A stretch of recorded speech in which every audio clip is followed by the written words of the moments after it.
Hi, everyone. I'm Lisa Ackerman, Executive Director at Columbus Citizens Foundation, and this is our first career chat of 2022.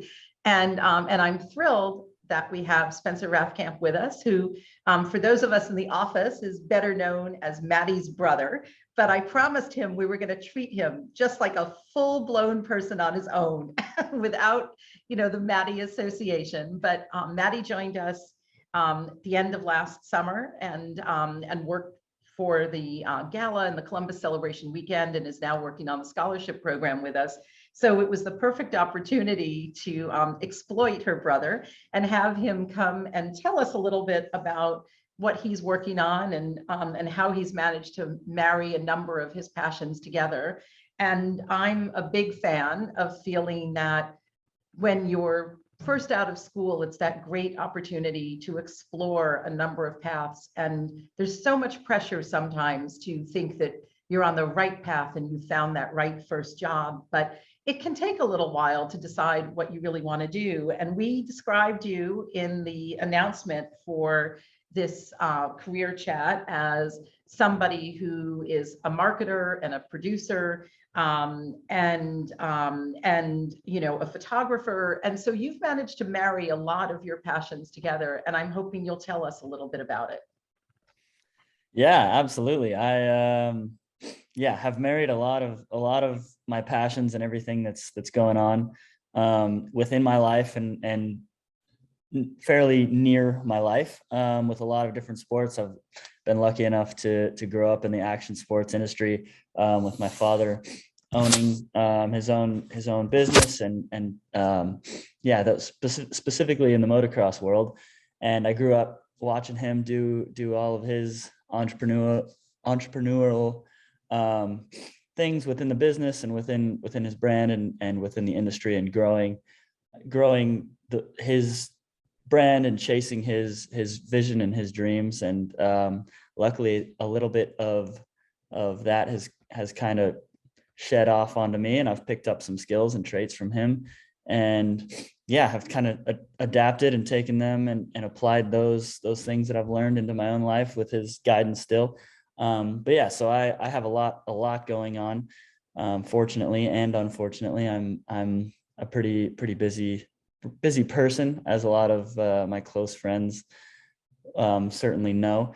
But just to kind of list off a few, in 2021, around a year ago now, mid-March of 2022 or 2021, I quit a job that I had been working at for 5 years and started a digital marketing agency, one of my own, where I now work with 4 brands within the action sports industry, the same industry that I grew up in, to help smaller brands and bigger brands with marketing, with conceptualization for all sorts of content, with a digital focus and a digital presence, primarily. So with that, I mean, I help them come up with the campaign ideas, help them create the content, and then help them implement the marketing materials that we have just created into a digital space primarily, and also general marketing,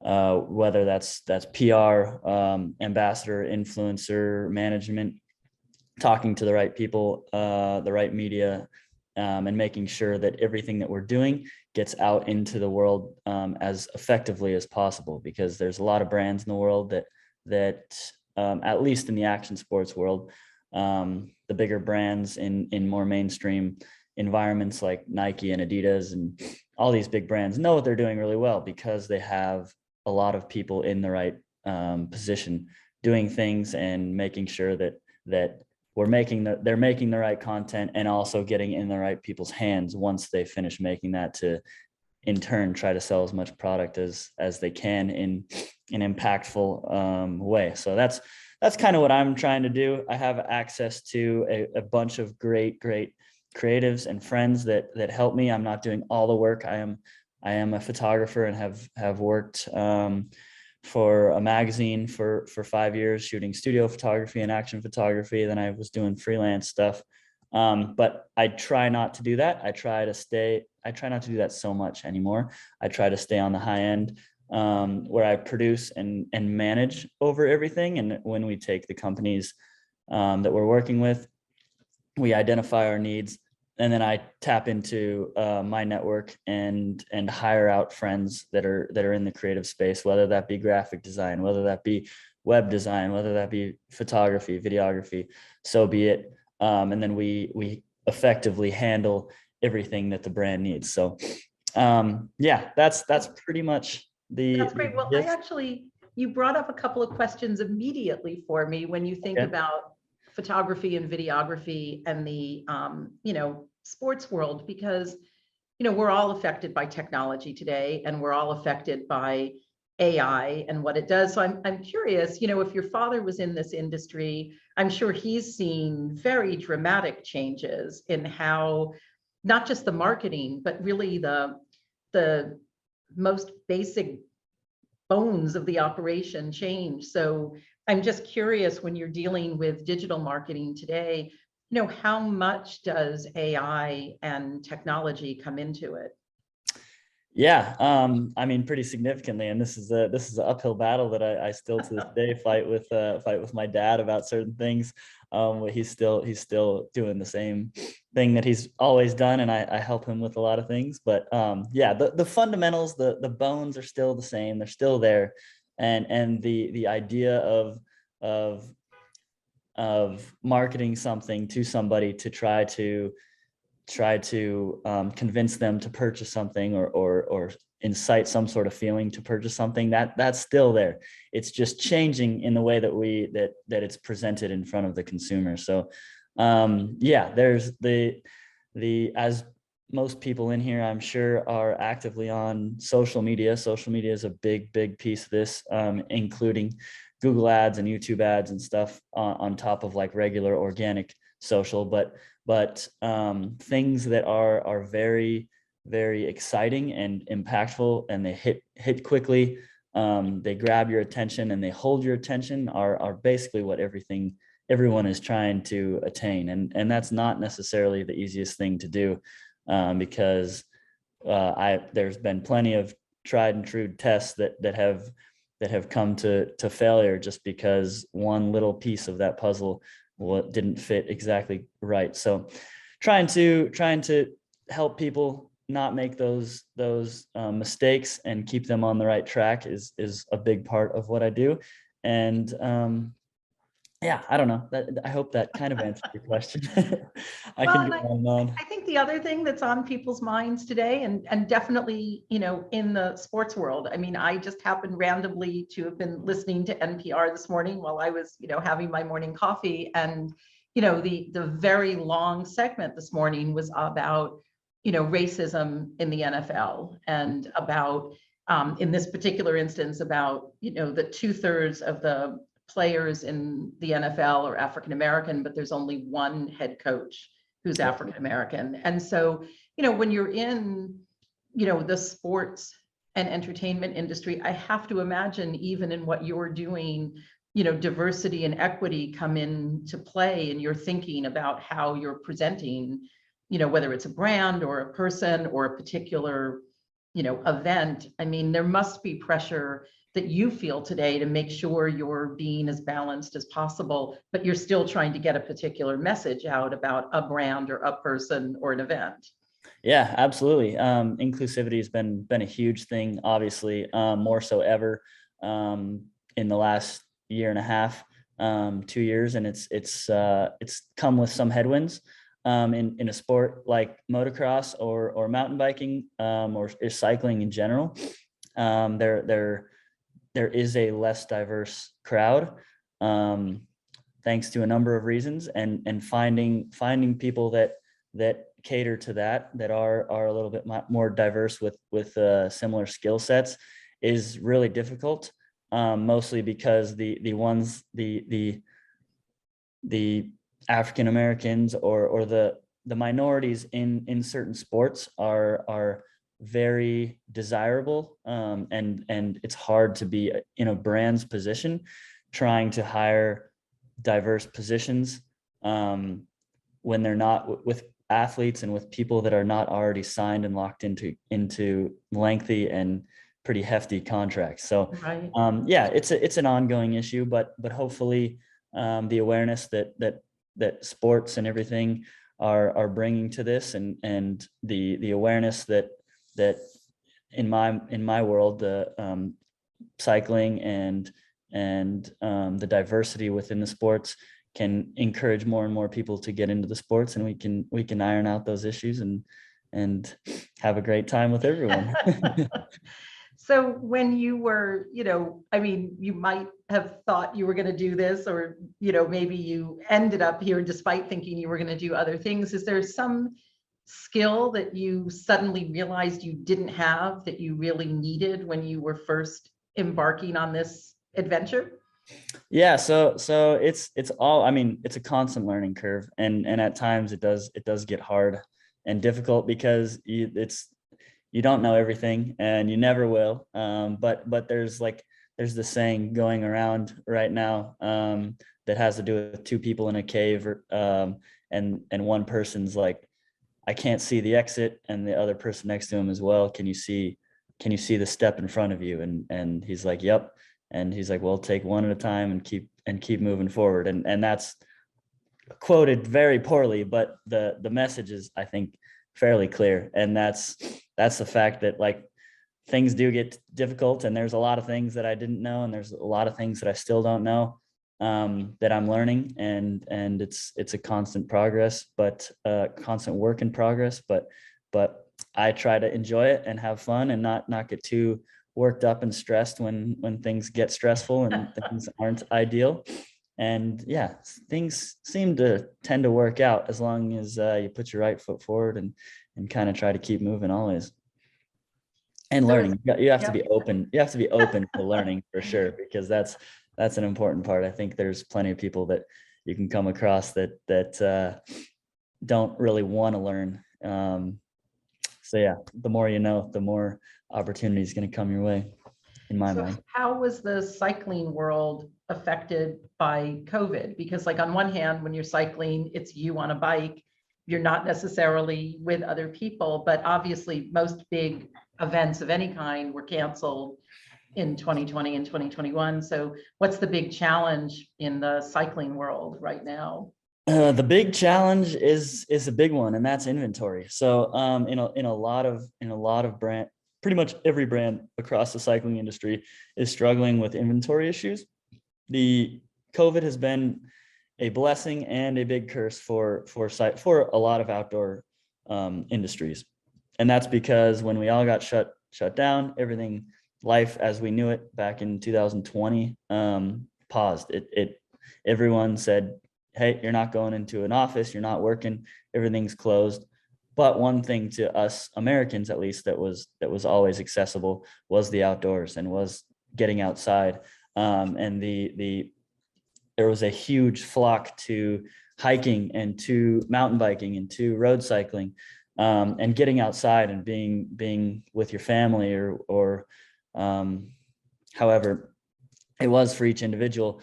So there's this huge influx of new users and new people within the industry, and that's been fantastic for the growth of the action sports world, and in specific the mountain bike, cycling, hiking world, just because it forced people to get out and experience something new. And there's been a pretty good retainment of these new people, where people first started riding mountain bikes 2 years ago now, and they're still doing it today. So there's been the same issues over in China and Taiwan, which is where most of the materials are made, which is where most of the bikes are made, the gear, the shoes, the helmets, everything is made over in Taiwan and China. And they were experiencing the same things we were with COVID.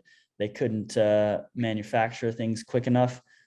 Prices for everything increased because product couldn't be received, and the lack of product stacked up. Orders got pushed further and further back, and now, even though they're creating 5 times more product than what were in the market back in 2019, there's still not enough because there's so many people in there and using it. So that's the biggest hurdle for for the mountain bike and cycling world today.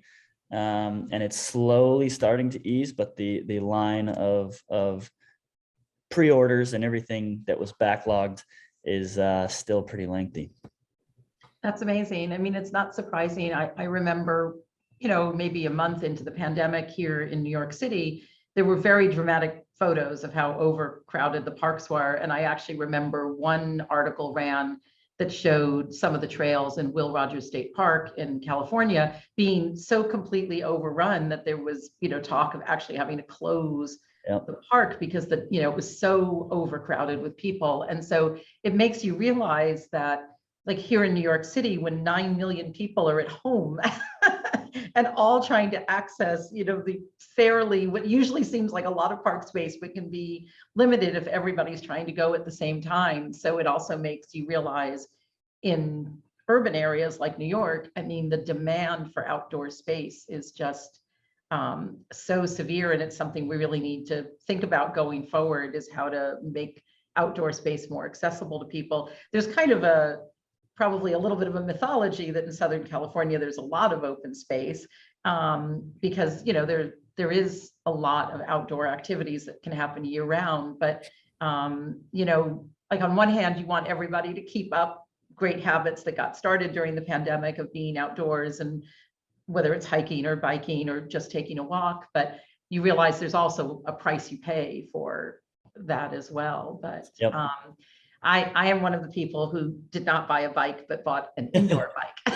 Yeah, because I couldn't go to the gym, and that was very upsetting to me. So, and I feel like I made that decision early enough before you stopped being able to get indoor bikes. Yeah, but that's fantastic, and that's an expansion of the industry, you know, and that's brought a lot of really positive things to the cycling world. The Peloton, or the indoor cycling bike, that's brought a lot of, I think, attention to the cycling world, to even increase what people were watching or what people are looking, and they have a newfound appreciation for maybe that person on the side of the road that's riding that might be a little far into the lane, but now you understand that person's probably working pretty hard. Maybe we'll give them some space. So is there some trail you've never been on that you really are looking forward to being on one day soon, or a particular piece of equipment that now you're aspiring to have? Or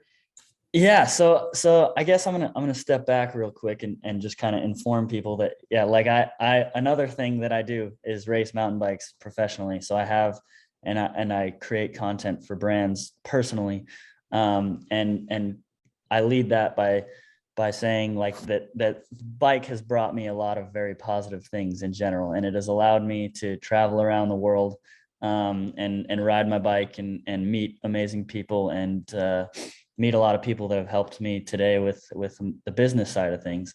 So yes, there's limitless amounts of trails and destinations that I would love to go to. I'm fortunate enough to have been to quite a few of the best in the world, but yes, absolutely, there's plentiful. what's your favorite one so far? This is a very loaded question. Okay, well, I don't want you to make anybody feel bad. What was the one that was maybe the most surprising that you were on? You know, something that you really enjoyed, or the terrain was different than what you expected? So there are a bunch of amazing places, super beautiful places with really good trails, and really good network, and also a really strong community, which the community has made a lot of the cycling community has made a lot of very positive impacts on me and on my life. And I really enjoy places specifically for the community.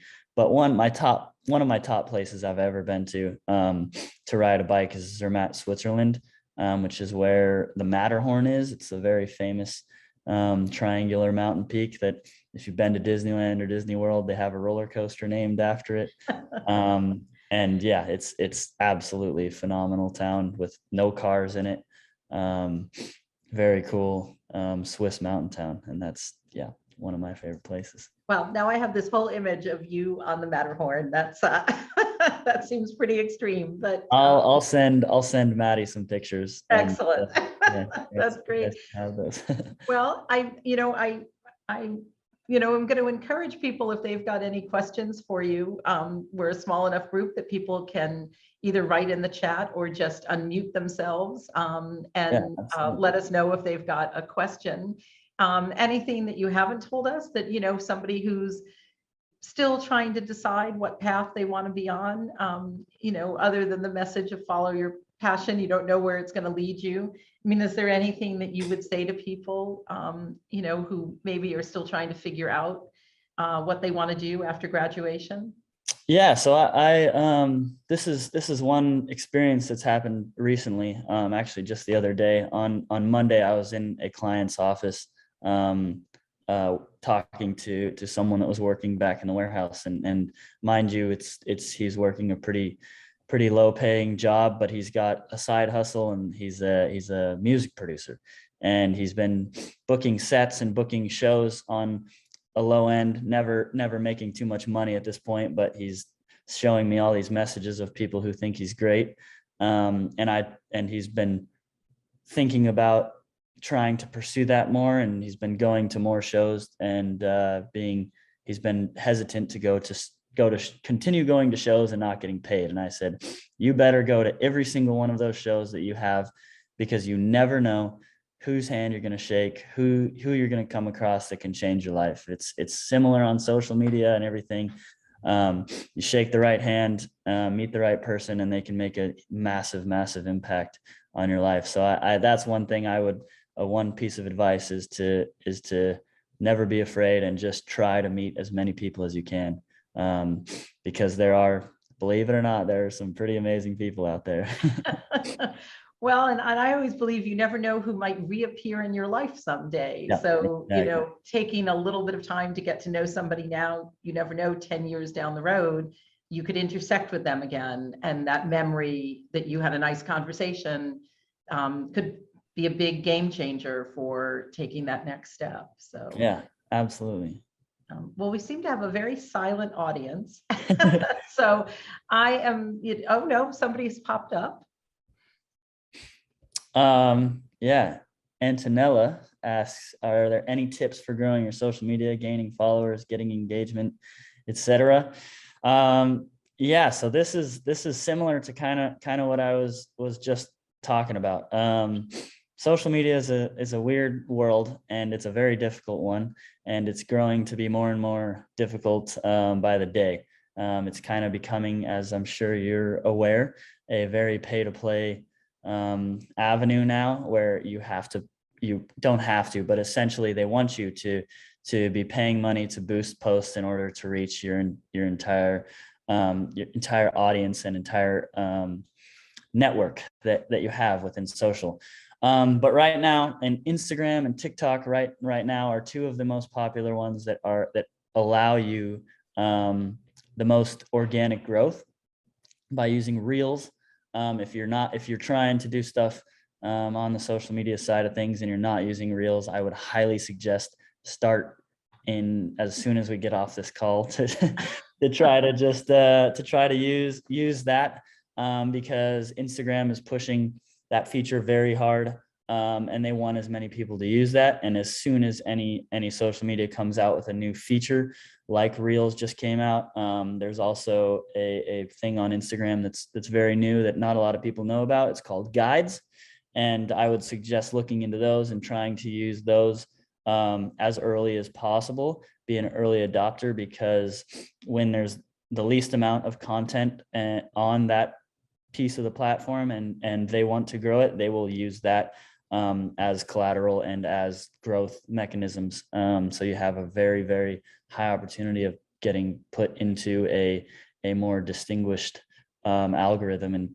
pushed forward to a better audience. Yeah, there are a lot of things I could have to say, but that's probably one of the highest things. And also too, just a quick one, but don't care.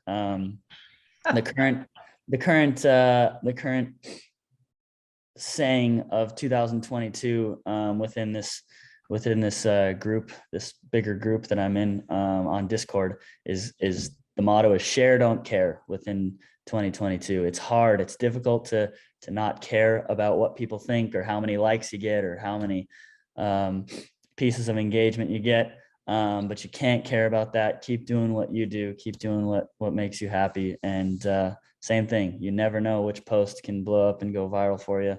Just like you never know whose hand you're going to shake. So it's all similar and very, very applicable to the real world as well.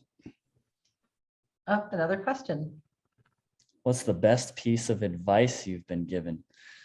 Ooh, I don't know. That's a very difficult one. There's been a lot of really good pieces of advice, but I think the best piece of advice is the one that I was just talking about. I don't meet as many people as you can, shake as many people's hands as you can, because a lot in life is obviously you need to know a lot, but it's more about who you know rather than what you know. In a lot of cases, in my life at least, personal connections have gone a lot further than like, for instance, my racing career has been okay and it's been solid, but the people that I have met have allowed me to make more money and get further and get to cool places rather than my race results. So yeah, just the more you do and the less you're afraid.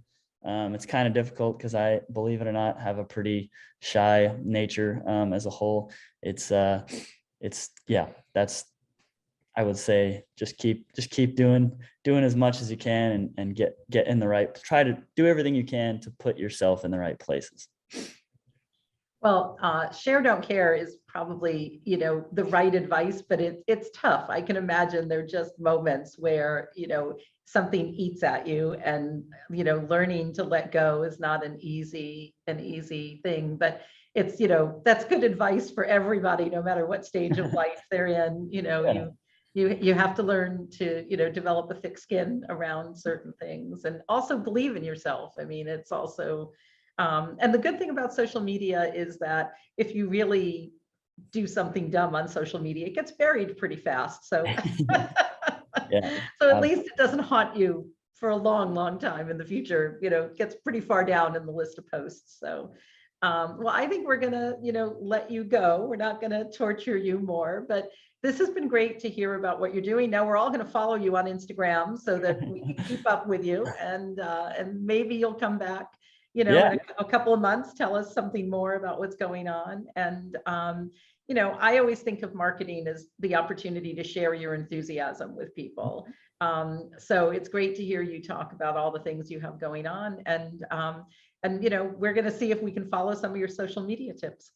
Yeah, absolutely. And if anyone here has any questions for me or whatever, yeah, please don't be afraid to ask or reach out. And who knows if I can be of any assistance to you or not, but regardless, let's be friends. That sounds great. Thanks so much for being with us today. And thanks everybody for tuning in with us. Yeah, absolutely. Thanks for having me. All right. Have a great night.